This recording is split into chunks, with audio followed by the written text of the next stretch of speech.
It's been a huge learning, right? And at first, it's really, you're just kind of stressed and be like, oh my goodness, this isn't working. But then it's also remembering this is working. There was no guarantee. Like, you cannot control these things, and there are so many factors at play.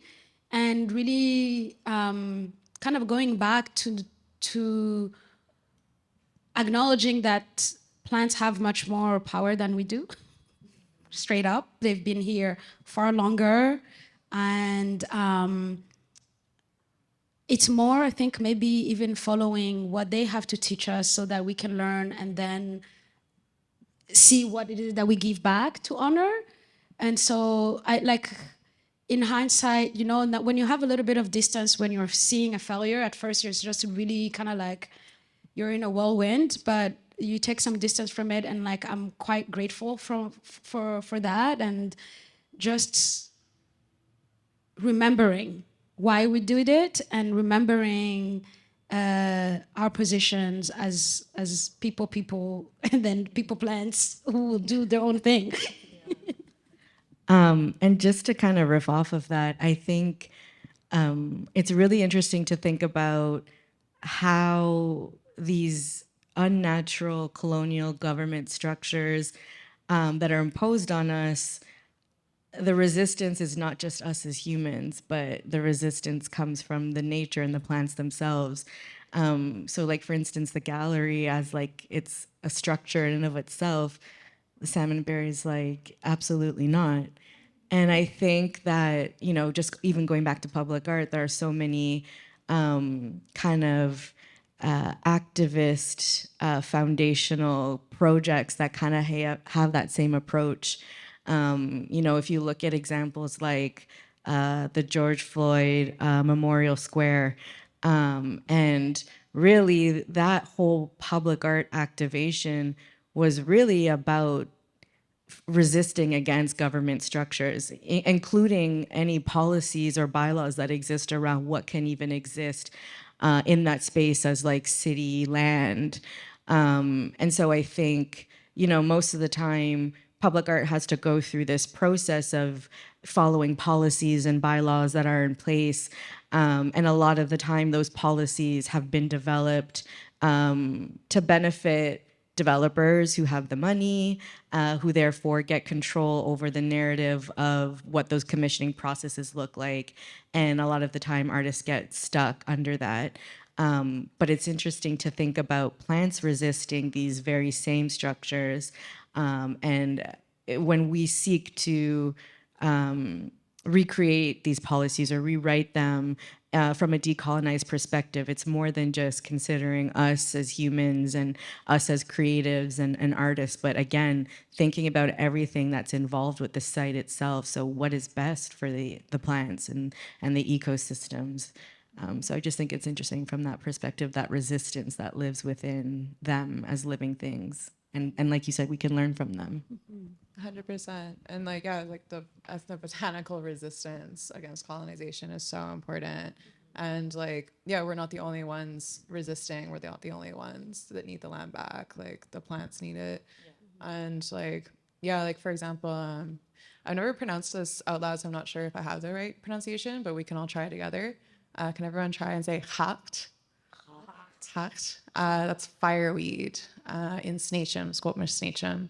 For those that don't know, there's two languages spoken here. There's Hunkamanum and Squamish Snacham. I'm learning Snacham. But yeah, hacht is fireweed, and fireweed is kind of like the frontline flower or plant on our territory, either the first one to grow after a wildfire, but now we're also noticing that after a building is destroyed or there's like rubble in the city, that fireweed or hacht is the first one starting to come up too. And then, yeah, when we've been walking around like Hogan's Alley area, we've noticed fireweed in the area.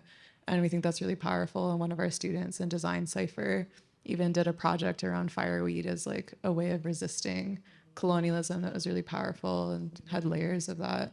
Yeah, and then one of the students in public art, after we did a site visit and saw how, like you said, fireweed kind of grows after destruction. They incorporated that into one of their a public art concept that they designed as well too. So that's just another example of how the different intersections really cross while we center the site.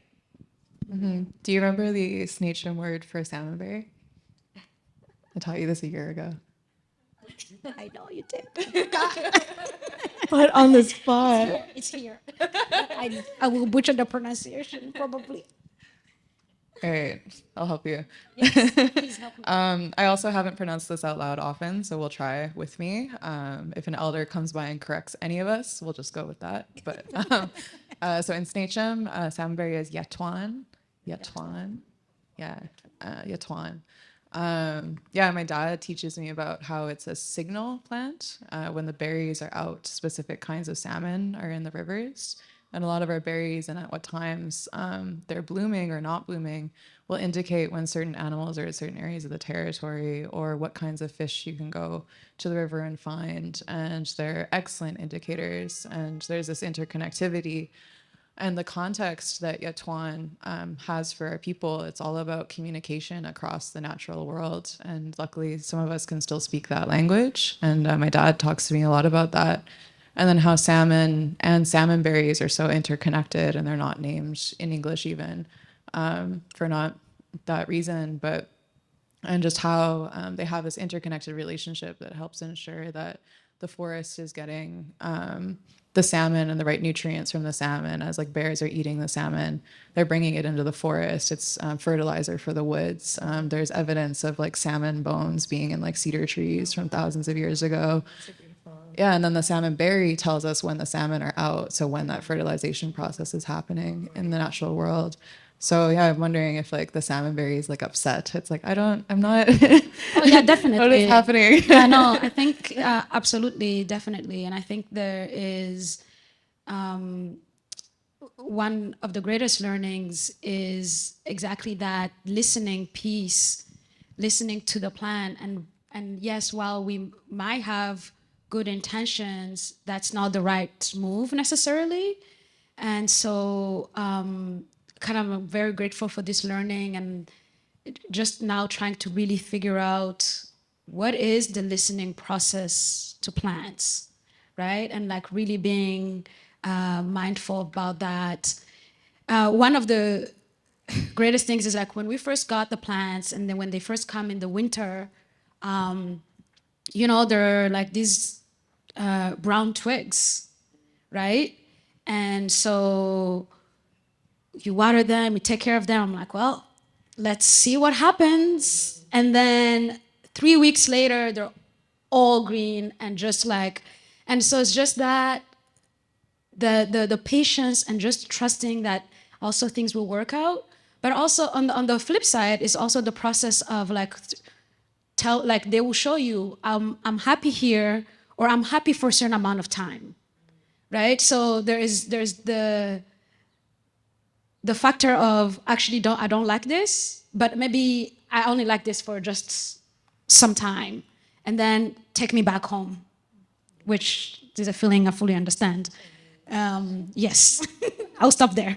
That kind of reminds me of the concept of consent in the animal realm and the plant kingdom, and just how even like in our cultures, like we've learned so much growing up with these plants and how we're consent-seeking based cultures or permission-seeking based cultures, and the plants teach us that, the natural world has taught us that.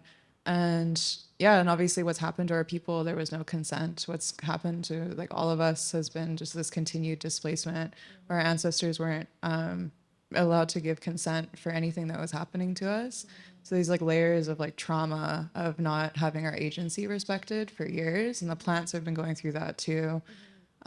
So yeah, like how like plants are Toit, the medicine people, or the people that work with like Toitanat, for example, how they work with like medicines and how that's like a kind of a joined healing process of working through trauma from not, being in places that respected or asked permission for us, or, how we're comfortable or when we're comfortable or when we're not comfortable anymore.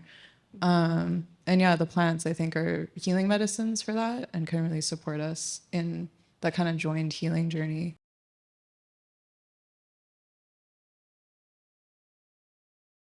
So I'm really fortunate. My dad is an oral historian and my mom is an archivist. So my mom is Eastern European, Hungarian from Magyarország, and my dad is Kokwakiwak, Muskumagzadena, Tlingit, and Skoltmish. And kind of with the combined oral history and archival perspective, my family and I went on this like 10-year research journey to study decolonization from pretty much like 1000 AD to present day, but then we focused on the 1400s to present day of why we're dealing with this like colonial harm that it's so difficult to combat and reverse or even just move somewhere else from. And we really realized that it's all about this concept called the framework of dominion. And the framework of dominion defines all the legal paperwork and documents by the Vatican, different European empires, and different colonial empires that have resulted in the oppression of our people globally. And, you know, for example, the papal bulls from the Vatican, like Dum Diversas, Romanus Pontifex, and Inter Caetera, affecting Europe and then Africa and then the Americas, and how all this paperwork and all this documentation became part of the canon law of Canada and now defines all the legalities of like our existence here and the difficulties of how that's all continuing here to the present day. So then we realized that decolonize isn't a metaphor, it's not a concept. I know I said that word as well, but decolonizing is dismantling the framework of dominion or the framework of dominance. So the more that we start learning about how the framework of dominion operates and works and functions, the more we can actually tackle it and be specific and strategic and more accurate at bringing about decolonization. So to me, to decolonize is to dismantle the framework of dominion. I'll start there. Thank you for like setting such a strong foundation for that. Definitely echo everything Sierra has said. To me, decolonization, like I think it's very intellectualized for some, but when every minute that you live, you're kind of reminded of the oppression you live in and the kind of like, you know, the life you could be living in if you weren't living in these systems, it becomes very personal. So to me, decolonization, it's become my life purpose. So whether right now I'm doing this kind of work, it's going to be channeled through that work. If tomorrow I wake up and I'm like, you know what, actually I decided, I don't know, I'm gonna start driving trains. Like that will also be the framework that I approach everything that I do. And so I think it is a lot of about reclaiming our own power. And part of that is, as Sierra mentioned, there's a process of destruction that has to happen. And whether physical, emotional, all of those things actually have to be undone. And the first part is recognizing that we're all victims of this system. Even when you're a person who benefits from the colonial white supremacist systems, you're still a victim under that in a way that is not recognized. So for me, decolonization is so much deeper than work. It's like life. And so sometimes it's even hard to talk about it and like, it's life, man. I'll let you go. Yeah, so I echo strongly everything Sierra and Divine said. To answer more specifically your question based on applying it to kind of like professional life, I think for me, because decolonization is about, you know, anything that you know is wrong based that exists because of this colonial system, you're rewriting it. And for me, it's through processes. So thinking about how to rewrite processes of doing work, specifically the work that I do in public art, And that includes expectations of what success and failures look like.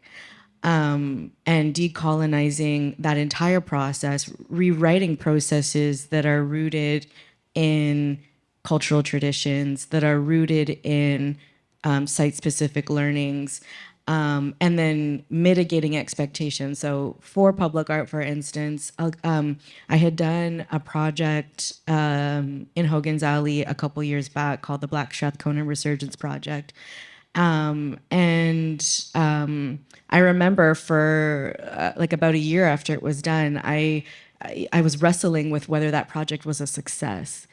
And a part of that was because, like the infrastructure that set up that project even being able to happen was very colonial.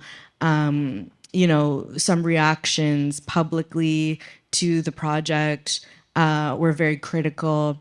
And I think, and the project really involved bringing in predominantly Black artists to, through 2D mural art, reclaim Hogan's Alley where Black people had been displaced.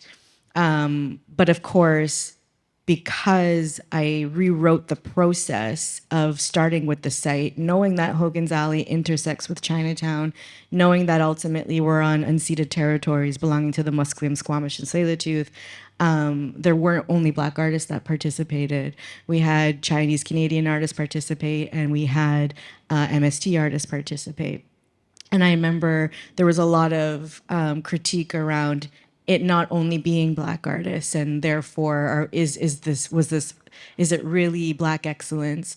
And that just kind of reiterates to me how entrenched we are in these colonial systems of what success is supposed to look like, and how there's still not the understanding within the art community on how to bring contemporary art practices into the public realm. Because like I said, in order for us to do that project the right way, those communities needed to be acknowledged. Those sites need to be acknowledged. And when I look at it, back at it now, I'm very proud of it. And I do think that it was successful in that I rewrote the process and I decolonized the process. So I really, and I apply that to anything, and not just my art practice, but I think, to the practices that you two are in, or anybody, really, if to actionize decolonization, it's rewriting process. 100%. Yeah, moving away from divide and conquer to come together and relate to each other. Totally. Yeah, the learning piece is so key because it really is where we can shift. And this conversation of decolonization, for people who are not, maybe don't realize that they're immediately impacted by it, like you can kind of like get into the books and like do the readings, and then like, the reason I say this is because we're starting to hear a lot of like empty words where people know the things to say, but what are you actually doing? Yes. Right? What are you doing when nobody's watching? What are you doing beyond the marketing things? What are you doing to change not only like your own life, but like what is impacting how we live all together is so key. And I think to tie it back to more the professional realm, like for me, designing in the public realm is so key because it does allow for those conversations. It like to create spaces, not only just physical spaces, that allow us to have those conversations, to question, to listen, and to learn from one another, so that we can actually shift into this new way of these and engage those new processes. Like, how do you create spaces that are supportive of these new processes, right? And so these are all like a lot of questions that we ask ourselves, and it's also acknowledging that we are in the midst of figuring it out as we're doing the work. Yeah, and I just want to quickly add to that I think one of the most difficult parts of trying to put decolonization in action is for a lot of communities that have been oppressed as a result of colonization, a lot of them have really, as a survival mechanism, internalized really trying to adapt and be successful within the system. That decolonization then becomes stuck or like a bit of a struggle for those who are actively trying to dismantle it. And so there's also this educational component to it too, to lead by example through action, so that those who are really trying to perpetuate, whether consciously or unconsciously, as like survival mechanism, as I've mentioned, really trying to lead by example so that they can see it is possible, and then feel that they can apply it to their practice and lives themselves. Yeah, what both of you are like talking about is reminding me of some of the research from like the early Canada creation days when there were people literally called Dominion agents or agents of Dominion. And these Dominion agents were responsible for redacting or editing all of the truth about the first Indigenous peoples that are part of these lands. And it was their responsibility to change the narrative to support racism, stereotypes, land theft, occupation, and then to make sure that that narrative was enticing enough to either immigrants or people from over in Europe to come here and think this is new, unexplored, discoverable territory, and then them becoming essentially pawns in occupation as well. And this is continuing in a lot of ways. A lot of immigrants don't realize there's an ongoing genocide literally right here, right? Like downtown East Side is really struggling with displacement and continued displacement literally right now. And so these Dominion agents throughout history have redefined history to continue the cognitive dissonance, to continue land theft. And we don't realize that sometimes like we become agents of Dominion, depending on our jobs, depending on how we're interacting with the land, who we're centering or who we're silencing, all these different things based on our professions or the privileges that we have or don't have based in this Dominion-based system. And a lot of people don't know this, but Canada Day was originally known as Dominion Day. And it was changed, I forget the date right now, but it was changed sometime, I think, in the 60s, I believe. And the reason for that was just they wanted a narrative shift to seem more, just kosher, I guess, or fine or acceptable or digestible. But yeah, that's why, don't celebrate Canada Day, no pride in genocide, or don't celebrate dispossession, don't participate in gentrification if you can, right? Like these are all just continued dispossessions that are continuing to happen. That narrative hasn't really been fully stopped yet in these territories, even though we're doing our best as host nation people and as people in solidarity with each other.